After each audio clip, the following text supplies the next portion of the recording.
So the motion is carried by the votes of not less than 2/3 of the total membership of the Senate, and consequently the bill stands passed.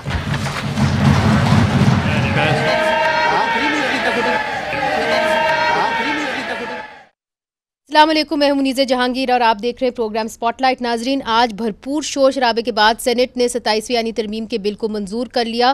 ترمیم کے حق میں 64 vote آئے اور ترمیم پاس کرنے کے لیے بھی 64 ووٹوں کی ہی ضرورت تھی۔ تحریک انصاف کے سینیٹر سیف اللہ آبڑو اور JUI فے کے سینیٹر احمد خان نے اپنی اپنی پارٹی پالیسی کے برعکس ترمیم کے حق میں ووٹ دیا۔ ترمیم کے حق میں ووٹ دینے کے بعد سینیٹر سیف اللہ آبڑو نے سینٹ کی نشست سے استعفیٰ بھی دے دیا، جبکہ بلوچستان نیشنل پارٹی سے تعلق رکھنے والی آزاد سینیٹر نسیمہ احسان نے بھی ترمیم کے حق میں ووٹ دیا۔ ناظرین، یاد رہے کہ انہوں نے 26ویں آئینی ترمیم کے حق میں بھی ووٹ دیا تھا، جس پر پارٹی نے ان کو ایک شو کاز نوٹس بھی جاری کر دیا تھا۔ اب یہ ترمیم فوری اسمبلی میں پیش ہوگی اور وہاں سے یہ بآسانی پاس ہو جائے گی، چونکہ قومی اسمبلی میں 2/3 اکثریت کے لیے 224 ووٹوں کی ضرورت ہوتی ہے، جبکہ حکومت کے پاس کم از کم 237 اراکین کی حمایت اس وقت موجود ہے۔ اس ترمیم کے اہم خد و خال میں ایک وفاقی آئینی کورٹ کا قیام شامل ہے۔ اس کورٹ کے پہلے چیف جسٹس کی تعیناتی صدر مملکت وزیر اعظم کی ایڈوائس پر کریں گے، جبکہ اس عدالت کے پہلے ججز کے گروپ کی تعیناتی وزیر اعظم آئینی کورٹ کے چیف جسٹس کی مشاورت سے کریں گے۔ اس ترمیم کے بعد اب ججز کو ایک ہائی کورٹ سے دوسرے ہائی کورٹ میں ان کی مرضی کے بغیر بھی ٹرانسفر کیا جا سکے گا، اور ججز کو ٹرانسفر کرنے کا اختیار جوڈیشل کمیشن آف پاکستان کے پاس ہوگا، اور اگر کوئی جج ٹرانسفر ہونے سے انکار کر دیتا ہے تو اس کا معاملہ سپریم جوڈیشل کونسل کے پاس چلا جائے گا۔ اس ترمیم میں سب سے اہم آرٹیکل 243 میں تبدیلی ہے، جس کے تحت چیف آف آرمی سٹاف کے پاس چیف آف ڈیفنس فورسز کا عہدہ بھی ہوگا، جبکہ فیلڈ مارشل کا جو رینک ہے وہ تاحیات ہوگا، اور وہ تمام جو ہے عمر یونیفارم جو ہے افسر ہی رہے گا، اور فیلڈ مارشل کو رینک سے ہٹانے کے لیے وہی طریقہ کار اختیار کرنا ہوگا جو کہ صدر کے امپیچمنٹ کے لیے ہوتا ہے، یعنی کہ پارلیمنٹ کے دونوں ایوانوں کی 2/3 اکثریت سے ہی ان سے یہ عہدہ واپس لیا جا سکتا ہے، جو نہ ہونی سی بات ہے۔ اس کے علاوہ صدر مملکت اور فیلڈ مارشل کو تاحیات نہ تو گرفتار کیا جا سکتا ہے، نہ ہی ان کے خلاف کوئی فوجداری مقدمہ چل سکے گا۔ قانونی ماہرین کا کہنا ہے کہ ان ترامیم سے عدلیہ میں تعیناتیوں میں ایگزیکٹو کے اثر و رسوخ میں اضافہ ہوگا، اور نامور وکیل مخدوم علی خان کے مطابق جو فریق مقدمات کو آسان کرنے کا اختیار رکھتا ہے وہ مقدمات کے نتائج کو بھی کنٹرول کر سکتا ہے، جبکہ فیلڈ مارشل کو اضافی اختیارات اور تاحیات استثنا دینے سے متعلق بھی تحفظات پائے جا رہے ہیں۔ اس ترمیم پر بات کرنے کے لیے ہمارے ساتھ موجود ہیں اشتر اوصاف علی صاحب، سابق اٹارنی جنرل آف پاکستان اور سینئر قانوندان۔ بہت بہت شکریہ آپ نے ہمیں جوائن کیا۔ ان کے ساتھ تشریف رکھتے ہیں شفقت عباسی صاحب، شفقت عباسی اوان صاحب، اور آپ ممبر ہیں قومی اسمبلی پاکستان تحریک انصاف کی، آپ ترجمانی کریں۔ سب سے پہلے اشتر صاحب آپ کی جانب کچھ چیزیں اس کے اندر ہیں جو ابھی تک کلیئر نہیں ہیں۔ میں آپ کو بتاتی ہوں، پیج 5 پہ جس طرح کہ یہ لکھا ہوا ہے، if a judge refuses to become chief justice of the constitutional court or the supreme court, the entire batch of 3 judges will be deemed to have retired. تو collective judgment punishment this is not what it says. اچھا، Then the next 3 judges will be considered not to have deemed to have retired. میرے خیال ہے کسی نے آپ کو یہ ہاں اچھا ہاں، چلے آگے چلیں۔ ایک اور بات انہوں نے جو کہی ہے وہ یہ ہے کہ جو پہلی کھیپ ہوگی ججز کی، وہ وزیر اعظم جو ہیں کنسلٹیشن کریں گے، اور اس کے بعد جو ہے وہ فرسٹ بیچ لگائی جائے گی، تو ظاہر ہے اس کے اوپر تو مکمل اثر و رسوخ ایگزیکٹو کا ہوگا۔ ٹھیک، اب مجھے بتائیے آپ کے 56 کا آئین، 62 کا آئین، 73 کا آئین، 73 کا بھی، ان سب میں قدر مشترک یہ نہیں تھی کہ ایگزیکٹو ہی ججز کو لگاتی تھی۔ یہ تو بعد میں یہ ایک بات آئی کہ جی جو کنسلٹیشن ہے وہ میننگ فل ہوگی، اور اس کے بعد آیا میننگ فل ہی نہیں ہوگی بلکہ وہ بائنڈنگ ہوگی۔ سو دس از ہاؤ اٹ ورکڈ۔ آپ کے سامنے کتنے اچھے اچھے ججز کے نام ہیں، کارنیلیس صاحب کا نام آ گیا، کیانی صاحب کا نام آ گیا، باقی نام آ گئے، وہ کیا سب ایگزیکٹو کے لگائے ہوئے نہیں تھے؟ دیکھیے it is not the question کہ کون اپوائنٹ کر رہا ہے. جو اپوائنٹ کرنے والا ہے اس نے اپوائنٹ کیا اور اس کا کنٹرول ختم ہو, کنٹرول تھا ہی نہیں. No. I've given you names. And history is full of those glorious names and gentlemen, judges who are gentlemen, جن کے کردار کے اوپر, جن کی گفتار کے اوپر, جن کے ججمنٹس کے اوپر کوئی انگلی نہیں اٹھاتا, وہ ایگزیکٹو کے ہی اپوائنٹ کیے ہوئے تھے. رائٹ, لیکن دیٹس این امپورٹنٹ پوائنٹ. میں اس کے اوپر بحث آگے بڑھاؤں چونکہ ہمیں اس وقت صلاح الدین صاحب نے بھی جوائن کری ہے. صلاح الدین احمد صاحب سینئر وکیل ہیں, سابق صدر سندھ ہائی کورٹ بار ہیں. آپ کا بھی بہت بہت شکریہ. سب سے پہلے شفقت صاحب آپ کی جانب, یہ جو بات اشتر اوصاف علی صاحب نے کہی ہے کہ جو اچھے ججز تھے, کارنیلیس کا نام انہوں نے لیا, ایون دورا پٹیل صاحب, ان سب کو ایگزیکٹو نے لگایا تھا, تو ان کی ججمنٹس کے اوپر تو وہ ایگزیکٹو حاوی نہیں ہوئی. دیکھیں with the passage of time یہ چیزیں ڈیولپ ہوئیں اور آخر میں اس پہ کنسنسس آیا کہ یہ طریقہ کار سب سے بیسٹ ہے ججز کا جو اس سے پہلے تھا, اس ترمیم سے پہلے. رائٹ. اور اسی کے تحت ہی بڑے اچھے ججز ہمارے پاس آ رہے تھے سینیورٹی پرنسپل پہ. ٹھیک ہے. اب پوزیشن یہ ہے کہ ہمارے پاس وہ سیاستدان ہیں, اب اپوائنٹنگ اتھارٹی جو ہیں ججز کی, ان کے آپ کے پاس ریکارڈز ہیں, کال ریکارڈز ہیں کہ وہ کسی جج کو فون کرتے ہوئے پائے گئے تھے کہ آپ یہ سزا ایسے نہ کریں, یہ ایسے کریں. اب ایسے لوگوں کو آپ اپوائنٹمنٹ کی اتھارٹی دیں گے اور پھر وہ کل ججز پہ اثر انداز نہیں ہوں گے, ہاؤ اٹ از پاسبل. اچھا ٹھیک ہے. صلاح الدین صاحب اس کے اوپر آپ کا کیا اوپینین ہے؟ چونکہ کم از کم جو سینئر قانون دان تھی آسما جہانگیر صاحبہ, وہ تو یہ یقین رکھتی تھی کہ سینیورٹی کا پرنسپل جو ہے وہ سب سے بہتر ہے because it's the least open to manipulation. جی بالکل, میں اسی چیز کے میں یقین رکھتا ہوں کہ seniority may not be the perfect principle but it is the least bad principle, کیونکہ اس میں مینیپولیشن کی گنجائش نہیں ہوتی. ہم نے ماضی میں یہی دیکھا ہے کہ جب بھی آپ ڈسکریشن دیتے ہیں, چاہے وہ چیف جسٹسز کو اوپن اینڈڈ ڈسکریشن دیتے ہیں, چاہے چیف جسٹسز کو دیتے ہیں, چیف جسٹسز نے بھی وہ پاور ابیوز کی ہے. اگر وزیر اعظم کو دیتے ہیں جو ایک political at the end of the day political figure ہے, تو وہ اپنے پولیٹیکل پرپسز کے لیے ابیوز کرتے ہیں. جہاں تک اشتر صاحب نے نام بڑے ججز کا لیا, مگر اسی ایگزیکٹو سسٹم سے محمد ایگزیکٹو اپوائنٹمنٹس کے سسٹم سے محمد منیر بھی آئے تھے, انوار الحق بھی آئے تھے, نسیم حسن شاہ بھی آئے تھے, مولوی مشتاق بھی آئے تھے, سجاد علی شاہ بھی آئے تھے. تو جب بات یہ, آپ صرف تصویر کا ایک رخ نہیں دیکھ سکتے, اسی لیے سسٹم آپ نے چینج کیا تھا کہ بھائی ساروں کے ایک کنسنسس سے آپ لگائیں تو ہو سکتا ہے کچھ بہتری آئے. مگر وہ آپ نے ریورس کر کے اب دوبارہ وزیر اعظم کے ہاتھ میں دے دیا ہے سب کچھ. جی, سجاد علی شاہ صاحب کا نام لیا, کس نے اپوائنٹ کیا تھا؟ بے نظیر بھٹو صاحبہ نے. کس کے خلاف فیصلہ کیا؟ بے نظیر بھٹو صاحبہ کے. ٹھیک. نسیم حسن شاہ صاحب کو کس نے اپوائنٹ کیا تھا اور کیا انہوں نے فیصلہ دیا؟ First time in the history کسی اسمبلی کو ریسٹور کیا گیا. What a brilliant judgment I tell you.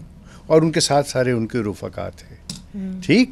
تو میں تو صرف ایز اے پوائنٹر بتا رہا تھا کہ دیکھ لیجئے, یہ بھی ایک آپ نے دیکھا ہسٹری ان ناموں سے بھری ہوئی ہے کہ جن کو ایگزیکٹو نے لگایا اور ایگزیکٹو کے فیصلوں کے خلاف انہوں نے فیصلے کیے. نسیم حسن شاہ صاحب کے اوپر کوئی انگلی نہیں اٹھا سکتا, میں بتاؤں آپ کو. لیکن سوال کیا ہے؟ سوال یہ نہیں ہے کہ کون لگا رہا ہے, سوال یہ ہے کہ کون ریموو کر سکتا ہے. اگر ریموول کا جو تلوار ہے وہ ایگزیکٹو کے ہاتھ میں ہو, then there is a problem. No, this is a very important point. اس کو میں لے کے چلتی ہوں, مگر ایک چیز میں نے آپ سے چیک کرنی ہے کہ پیج 9 کے اوپر یہ بھی لکھا ہوا ہے, جو فیڈرل کانسٹیٹیوشنل کورٹ ہے وہ کوئی بھی سو موٹو خود سے نہیں لے سکتا. ایپلیکیشن آنی ہوگی کسی سے اور پھر ہی وہ سو موٹو لیں گے. اب دیکھیے دنیا میں جہاں تک مجھے پتہ ہے, آپ لوگ قانون دان ہیں, کہ سو موٹو پاور تو ہر عدالت کے پاس ہوتی ہے. انڈیا میں ہے, یہاں پہ آپ نے سو موٹو پاور لے لی ہے. بالکل کبھی نہیں تھی. رائٹ. انڈیا میں بھی نہیں ہے یہ ہے سو موٹو پاور. نو ان کے کانسٹیٹیوشن میں نہیں ہے, اور ہمارے کانسٹیٹیوشن میں تو بالکل ہی نہیں تھی. میں آپ کو دعوے سے یہ بات کر رہا ہوں. رائٹ. بلا خوف تردید آپ سے یہ بات کر رہا ہوں کہ ہمارے آئین میں کہیں پہ بھی سو موٹو پاور کا یہ مگر اتنے اچھے اچھے سو موٹو کیس لیے گئے تھے کمال ڈومیسٹک ابیوز کے اوپر. آپ کو یاد ہوگا, آپ کو شاید وہ ناپسند ہوں جسٹس نثار صاحب, مگر انہوں نے جو سب سے پہلے لیا تھا وہ اسی کے اوپر لیا تھا, ڈومیسٹک ابیوز کے اوپر کیس لیا تھا. Justice Saqib Nisar was and is a great friend of mine, ٹھیک, اس میں ناپسندگی کی بات نہیں. I may disagree with his judgments and I think some of them مثلاً ہاسپٹلس کے اندر جو جس طریقے سے انہوں نے کیا, وائی واز, چلیں اس کو چھوڑ دیتے ہیں. بٹ سو موٹو بات, سوال کیا ہے؟ سوال یہ ہے کہ سو موٹو پاور تھی یا نہیں تھی, کیا وہ لے لی گئی ہے؟ سو موٹو پاور کبھی نہیں تھی, یہ کورٹ کا اختراع تھا. اور آپ کو میں ایک نام لے دیتا ہوں, جسٹس آصف سعید کھوسا کا. آصف سعید کھوسا صاحب کے زمانے میں ایک بھی سو موٹو نہیں لیا گیا تھا. Was he hand picked by the executive? No. Was he nominated? So موٹو بہت بدنام ہو چکا نہیں. بات بدنامی کی یا نیک نامی کی نہیں ہے, بات اختیار ہونے کی ہے.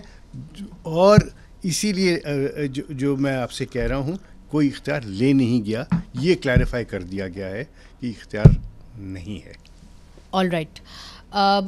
شفقت صاحب جو یہ بات کریں, وہ کہتے ہیں کہ جی ریموول ججز کو ہٹا کون سکتا ہے, یہ اہم بات ہے. اور ججز کو اس وقت ہٹانے کی جو جہاں تک مجھے سمجھ میں آتی اختیار سپریم جوڈیشل کاؤنسل کے پاس ہے.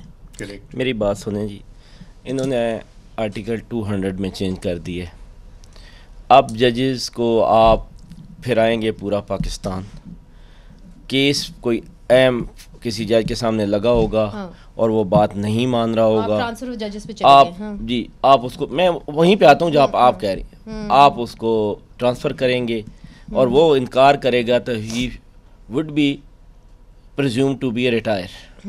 یس, تو پھر کیا ختم ہوگی نا کہانی. نہیں, اب اس کا کیس چلا جائے گا سپریم جوڈیشل کاؤنسل میں, جو ابھی انہوں نے ترمیم کی ہے. میں کہہ رہا ہوں کہ میری بات سنیں, بڑا کلیئر کٹ. مگر مصیبت میں تو وہ پڑ گیا, نہیں مصیبت چھوڑ دیں, یا بیچاری مصیبت میں تو بات ہی نہیں ہے.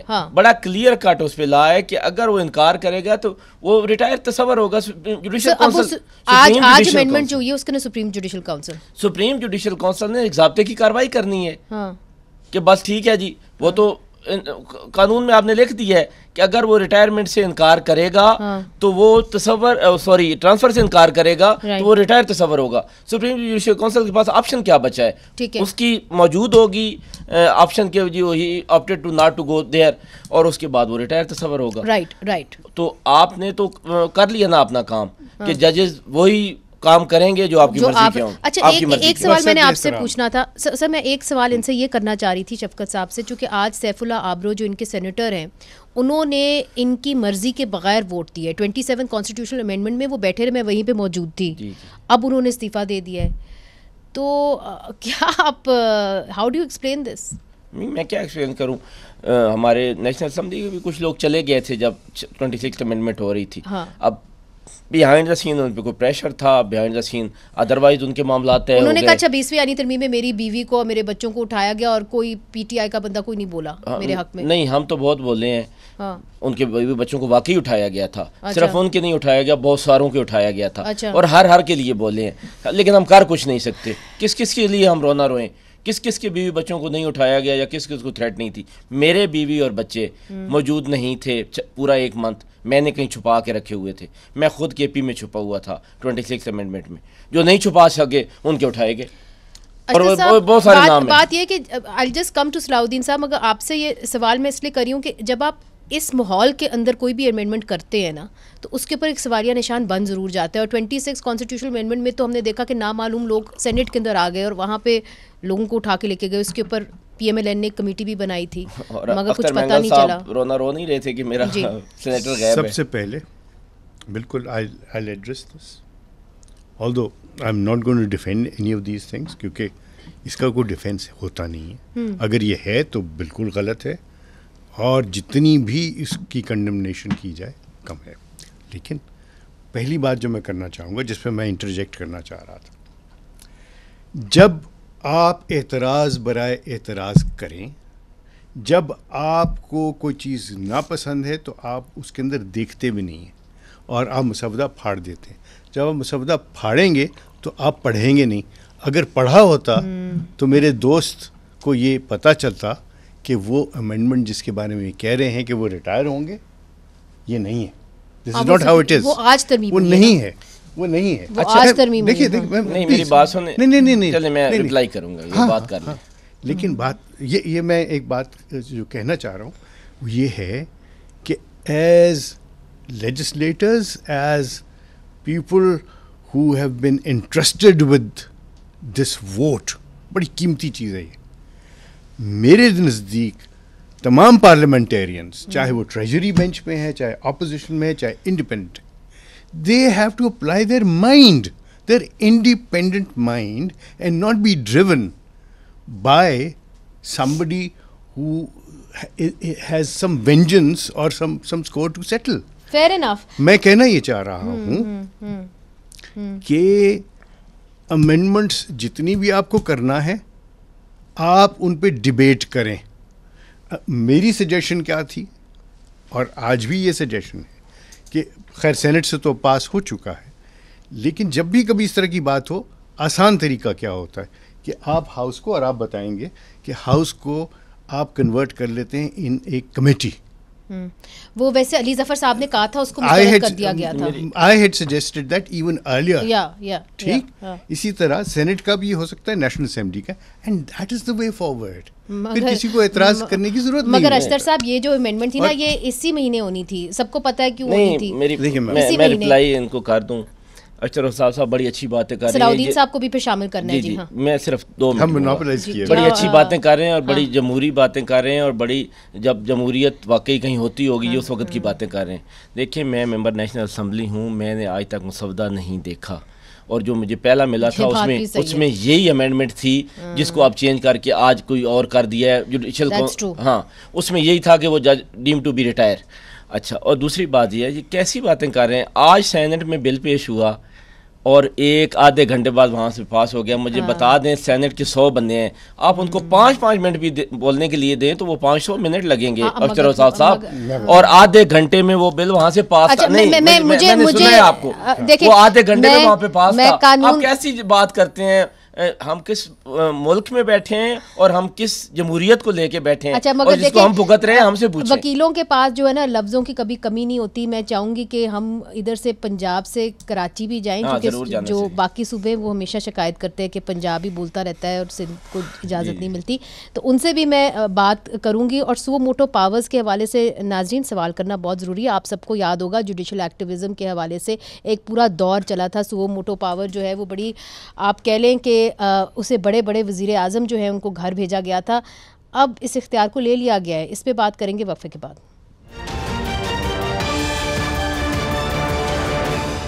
ویلکم بیک ناظرین. اسپاٹ لائٹ ہے 27ویں آئینی ترمیم کے اوپر, چونکہ آج 27ویں آئینی ترمیم سینٹ سے پاس ہو چکی ہے. صلاح الدین صاحب, جو عدلیہ کے حوالے سے چینجز آئے ہیں اس کے اندر سو موٹو پاورز جو ہیں وہ کانسٹیٹیوشنل بینچ سے بھی لے لیے گئے ہیں, انلیس اینڈ انٹل کوئی ایپلیکیشن جائے سو موٹو کے لیے. یہ صحیح فیصلہ تھا؟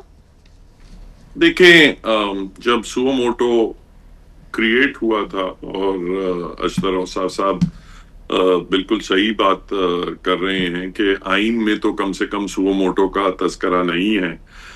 یہ لیٹ 80s ارلی 90s میں سپریم کورٹ نے, انڈین سپریم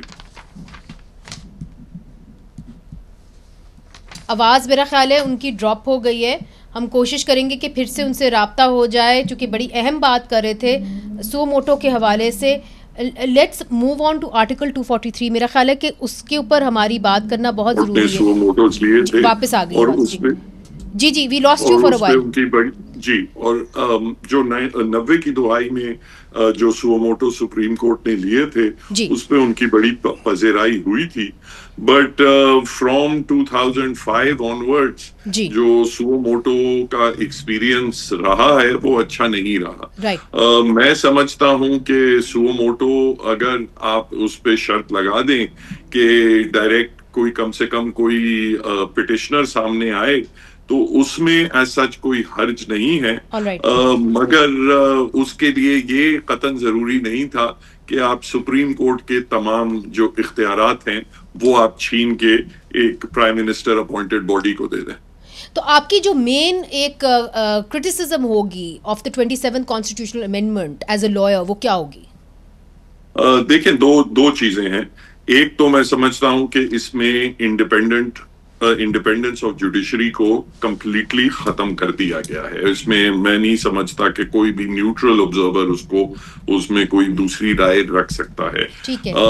یہاں دوسرا جو ایشو ہے میں سمجھتا ہوں کہ آرٹیکل 243 میں جو ترامیم کی گئی ہیں اس سے آپ نے سویلین سپریمیسی اور accountability of the armed forces to the civilian government جو ہے وہ آپ نے ختم کر دی ہے. وہ کیسے؟ اور آپ دیکھیں اس میں 2-3 چیزیں ہیں.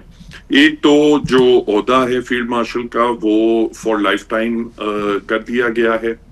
دوسرا اس میں یہ لکھ دیا گیا ہے کہ فیلڈ مارشل کو جو گورنمنٹ ہے وہ نہیں ہٹا سکتی, ان کا عہدہ نہیں لے سکتی. The basic principle of accountability ہے یہ ہے کہ جو اتھارٹی ہے وہ اس کے پاس اختیار ہونا چاہیے کہ وہ کسی کی تقرری بھی کر سکے اور کسی کو نکال بھی سکے. جب وہ اتھارٹی آپ لے لیتے ہیں اور یہ کہتے ہیں کہ اب صرف 2/3 اکثریت سے, جس طرح ایک آئینی ترمیم پاس ہوتی ہے اس اکثریت سے آپ کسی کو عہدے سے ہٹا سکتے ہیں, تو وہاں آپ نے اس کی accountability to the government of the day ختم کر دی. پھر اس میں یہ جو ایڈ کر دیا گیا کہ آپ ایک تو جو چیف آف آرمی اسٹاف جو چیف آف ڈیفینس فورسز کی پوزیشن بھی انجوائے کریں گے, ان کی جو مدت ملازمت جو آرمی ایکٹ میں طے ہے 5 سال کی انیشل اپوائنٹمنٹ اور پھر 5 سال کی ایکسٹینشن, اس کے بعد جب آپ یہ کہہ دیتے ہیں کہ مگر اگر حکومت چاہے تو وہ ریاستی انٹرسٹ میں وہ اس سے اور کام لے سکتی ہے, تو یہ تو پھر ایک لائف لانگ اپوائنٹمنٹ ہو گئی نا. 10 سال ختم ہوئے, اس کے بعد آپ نے کہا یہ جو آپ ذمہ داریاں ابھی آپ ادا کر رہے تھے یہی ذمہ داریاں آپ اپنے تاحیات پرفارم کرتے رہیں.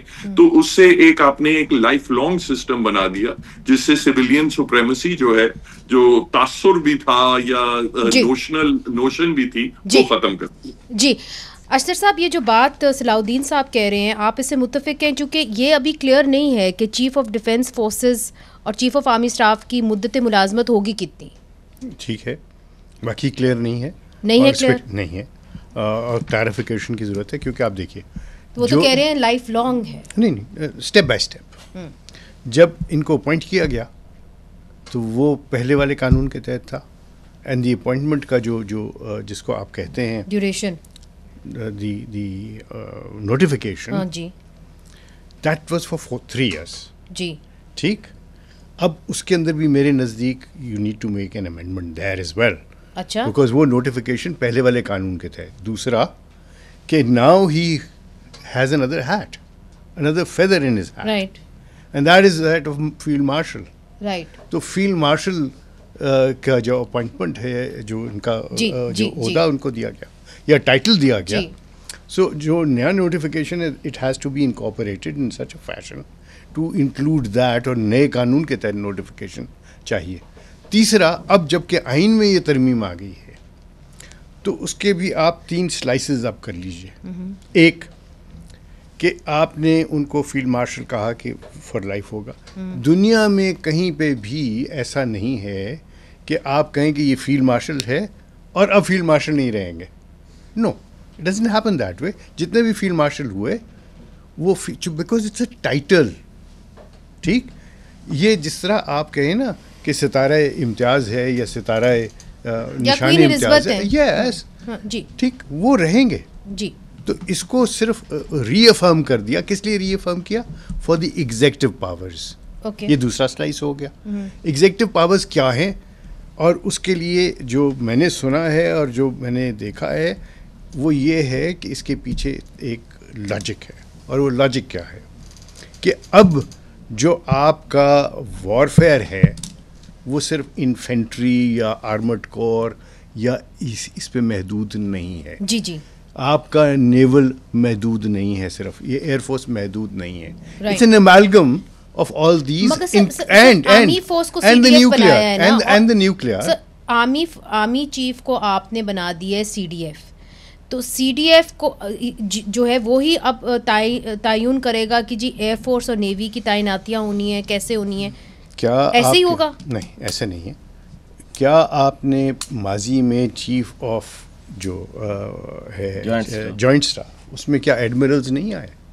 کیا اس میں ایئر فورس سے لوگ نہیں آئے؟ مگر اب تو CDF has to be the army. No, this army chief, right, اسی لیے تو کہا ہے نا کہ flat, admiral of the flat, اسی لیے تو کہا ہے martial of the air force. Right, ٹھیک ہے نا, بیکاز آپ نے صرف ایک چھوٹی سی ٹائم کے لیے نہیں کرنا, you have to look at the future.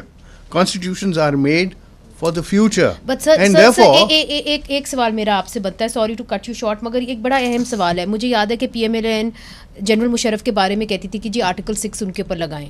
اب اس کے اندر آپ نے ان کو مکمل طور پہ استثنا دے دی ہے, صدر پاکستان کو بھی دے دی ہے, فیلڈ مارشل کو بھی دے دی ہے. کل کو وہ قتل کر دیتے ہیں تو آپ کہیں گے ٹھیک ہے کوئی نہیں؟ نہیں, ایسا نہیں ہے. دیکھیے استثنا جو ہوتے ہیں نا, وہ اب ایک چھوٹا سا میں ڈائگریشن کروں گا. ڈپلومیٹک استثنا بھی تو ہوتے ہیں نا, لیکن اگر آپ اس ملک کے قانون کو توڑیں گے تو وہ استثنا جو ہے وہ ختم ہو جاتا ہے. قانون کو توڑنا جو ہے وہ this is not a, so let's presume کہ صدر نے قتل کر دیا, پھر he will have to be, I mean, یہ تو نہیں ہو سکتا کہ he is given a power to murder. چلے جی, آپ کو تو کم ٹائم ملا ہے بولنے کا بھی, آج سینٹ سے بھی آپ لوگوں نے واک آؤٹ کر دیا, ادھر آپ بات کریں. دیکھیں جی, فیلڈ مارشل جو ایک ٹائٹل تھا, ہم نے اسی کو کانسٹیٹیوشنل کور دے دی ہے. پوری دنیا میں ہے فیلڈ مارشل, وہ کہتے ہیں آپ لے نہیں سکتے, ایک ٹائٹل ہوتا ہے ایک اعزاز کے لیے, لیکن ہم نے اس کو پورا کانسٹیٹیوشنل کور دے کر اور پرسنل اسپیسیفک ہم نے امینڈمنٹس کر دی ہیں, اور کچھ بھی نہیں ہے. اس پوری امینڈمنٹس میں آپ دیکھیں یہ پرسنل اسپیسیفک ہیں, کسی بھی عوام کا اس میں کوئی فائدہ نہیں ہے. میرے ڈیبیٹ کر لیں, 48 آرٹیکلس کو کے ساتھ چھیڑ چھاڑ کی گئی ہے کانسٹیٹیوشن کی. تو سر مجھے ایک بات, آپ چونکہ قانون دان ہیں, مجھے ایک بات سمجھائیں, جب اس کو کانسٹیٹیوشنل کور نہیں تھی, آفٹر آل 6-7 مہینے کانسٹیٹیوشنل کور نہیں تھی, تو وہ کیا تھا؟ وہ بھی نہیں کوئی, دیکھیں پہلے چل رہا تھا نا, تو کم از کم یہ تو ہو رہا تھا کہ یہ غیر آئینی ہو رہا ہے. اب اس کو آئینی کور دے دیا ہے اور کوئی بات نہیں ہے. کسی نے نہیں کہا کہ غیر آئینی. میری بات نہیں, میں فیلڈ مارشل کی بات نہیں کر رہا, میں کہہ رہا ہوں کہ ہر چیز کو پرسنل اسپیسیفک کر کے ہم ڈرائیو کرتے ہیں اپنا آئین جو ہے وہ قرآن اور حدیث کی روشنی میں. میرے اشرف صاحب بیٹھے ہیں, زیادہ سمجھتے ہیں. کیا ہم کوئی ایسا قانون بنا سکتے ہیں, آئین میں ترمیم کر سکتے ہیں جو اگینسٹ اسلام ہو؟ نہیں ہوتی نا. میرے نبی کریم صلی اللہ علیہ وسلم نے فرمایا ہے کہ اگر محمد کی بیٹی فاطمہ بھی چوری کرتی, پکڑی جاتی, تو میں اس کے بھی ہاتھ کاٹ دیتا. اور آپ کچھ لوگوں کو فار لائف امیونٹی آپ دے رہے ہیں, کیوں؟ مگر وہ کہتے ہیں کرمنل کیسز میں نہیں ہوگا. نہیں, کرمنل ہو یا سول ہو, اس پہ بڑی ڈیبیٹ ہے. یہ آج تک چلیں اس پہ آگے سب سے پہلا مجھے یہی اعتراض ہے کہ آپ فار لائف کسی کمیونٹی کیوں دے رہے ہیں. آلرائٹ, ٹھیک ہے, لیٹس کم ٹو دیٹ. شفقت صاحب, یہ آپ کا بڑا اہم اعتراض ہے, اس کے اوپر بھی بات کرتے ہیں, وقفہ لیتے ہیں, وقفے کے بعد حاضر ہوتے ہیں. ویلکم بیک ناظرین. صلاح الدین صاحب, بریک سے پہلے ہم بات کر رہے تھے استثنا کے حوالے سے کہ صدر پاکستان کو, فیلڈ مارشل کو, دونوں کو لائف لانگ استثنا حاصل ہو گئی ہے. کیا لائف لانگ استثنا حاصل ہو سکتی ہے؟ لیٹس سے کہ پرزیوم کر لیں کہ جی صدر پاکستان نے کسی کا قتل کر دیا, تو ان کو استثنا حاصل ہوگی؟ ابھی اشتر صاحب فرما رہے تھے اور میں ان کی رائے کی بہت عزت کرتا ہوں کہ یہ غیر قانونی کسی اقدام کو استثنا نہیں ہوگا. میں سمجھتا ہوں کہ استثنا کا مقصد ہی غیر قانونی کام پروٹیکٹ کرنے کے لیے ہوتا ہے نا. اگر آپ نے قانونی کام کیا ہے تو اس میں تو آپ کو استثنا کی ضرورت نہیں پڑتی. یہ بالکل ہے کہ کچھ کیسز میں کورٹس نے استثنا کے باوجود انہوں نے کوئی طریقہ نکالا ہے ماضی میں کہ پھر بھی ان کو کٹہرے میں کھڑا کر دیا جائے. مگر میری رائے میں کسی کو کوئی ضرورت نہیں ہے لائف ٹائم استثنا دینے کی. یہ ایک کانسیپٹ ہے جو بادشاہت کے زمانے کی تھی کہ the king can do no wrong. میں نہیں سمجھتا کسی جمہوری نظام میں کسی کو بھی استثنا اپنے نان آفیشیل ایکٹس کے لیے یا آؤٹ سائڈ ریٹائرمنٹ کے بعد بھی اپنا ان کو استثنا کی ضرورت ہونی چاہیے. دوسری چیز جس کی میں ذکر کرنا چاہوں گا کہ جو فیلڈ مارشل کے عہدے جہاں صرف اعزاز کے طور پہ فیلڈ مارشل کا ایک رتبہ دیا جاتا ہے، کسی بھی ملک میں یہ نہیں ہے کہ فیلڈ مارشل کو ہٹانے کے لیے آپ کو 2/3 اکثریت چاہیے ہو، وہ رتبہ واپس لینے کے لیے 2/3 اکثریت چاہیے ہو. آئین میں فیلڈ مارشلز کے حوالے سے چاہے آپ کسی ملک کی مثال لے لیں تو آئین میں یہ شکیں نہیں ڈالی جاتی. یہ ایک انوویشن ہے جو صرف پاکستان کے لیے اور ایک پرسن اسپیسیفک یہ لیجسلیشن کی گئی ہے. رائٹ. اشتر صاحب، یہ بات آپ نے سنی کہ جی یہ آئین میں کہیں نہیں ڈالا جاتا ٹائٹل کے حوالے سے ان کو پروٹیکٹ کرنے کے، اور دوسری بات آپ نے استثنا کے حوالے سے بھی کہا کہ جی وہ غیر قانونی کام ہو تو پھر یہ استثنا دیا جاتا ہے. دیکھیے، یہ استثنا کی بات جو ہے وہ ہمارے دین میں بھی استثنا کے متعلق یہ بات کہا گیا ہے کہ استثنا جو ہے وہ کسی کو نہیں ہے، کوئی بھی قانون سے بالا تر نہیں ہے، ہر ایک برابر ہے اور برابری کا ہی سلوک ہونا ہے. اب اس پرٹیکولر معاملے میں جو مجھے لاجک نظر آتی ہے وہ لاجک یہ ہے کہ ہمارے ہاں بے شمار لٹیجس چیلنجز ہوتے ہیں، اور آپ کا ملک صرف افغانستان اور ہندوستان سے نہیں، ایک اور بھی ملک ہے جو آپ کے ساتھ اتنا فرینڈلی نہیں ہے. یہ ابھی ہوا ہے تھوڑا سا ہمارے لوک وارم سے ہیں. آپ نے دیکھا کہ بہت سارے جو جاسوس ہیں وہ اسی ملک سے، ہندوستانی جاسوس اسی ملک سے آئے ہیں. اور یہ سارے کے سارے سلسلے اس طرح ہیں کہ یہ کافی سینسٹیوٹی والی باتیں ہیں. میں اس کی گہرائی میں to conclude I would say کہ آپ کو کورم نان جوڈس جب ہے، یعنی آپ نے کوئی ایسا